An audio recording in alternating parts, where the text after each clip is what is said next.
There's a tech based around Morgana that is currently spreading like wildfire. And when I decided to take a closer look, I discovered that this strategy has even more potential than people realize. Everything started with the most recent hacker nerfs that caused LeBlanc carry to pretty much leave the meta. Gnar carry on the other hand was still holding on pretty well, and players soon discovered that there is an even better way to approach Gnar. Instead of running hacker, you are rolling for Sona and Morgana. Sona with a Gadgeting emblem is overall just a very powerful unit, and Morgana applies both Armor Pen and Magic Pen to her opponents. This allows you to skip building items like Last Whisper on Gnar. Morgana's passive effect of applying Sunder and Shred is exactly what I want to showcase in this video. Her ability states that when Morgana deals damage to an enemy, she will apply a 40% Armor Pen and Magic Pen for 4 seconds. Damage in this case means damage coming from any sources. Naturally, it includes her auto attacks and her ability cast, but there are other ways to make use of this effect.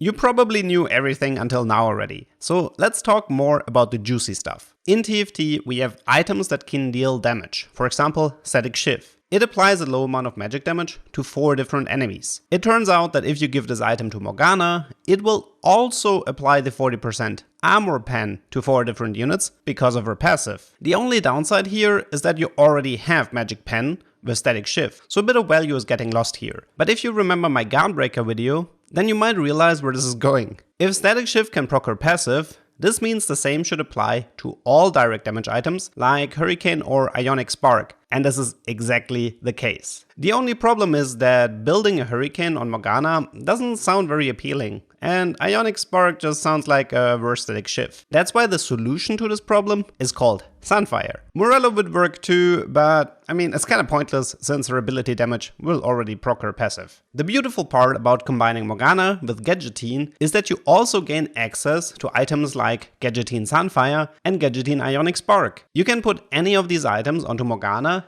and send her to the first or second row, and all of a sudden you can apply the Shred to the enemy frontline without needing to attack or cast abilities. This creates a massive advantage for your Gnar and the rest of your team, who now have a much easier time dealing with the enemies, while also allowing you to focus on better carry items for your Gnar and Sona. Running a Morgana with Sunfire, even if it's just for the mid game, might honestly become a much more common strategy in the near future. So it's definitely something you should look into as well. I hope you learned something, and see you next time.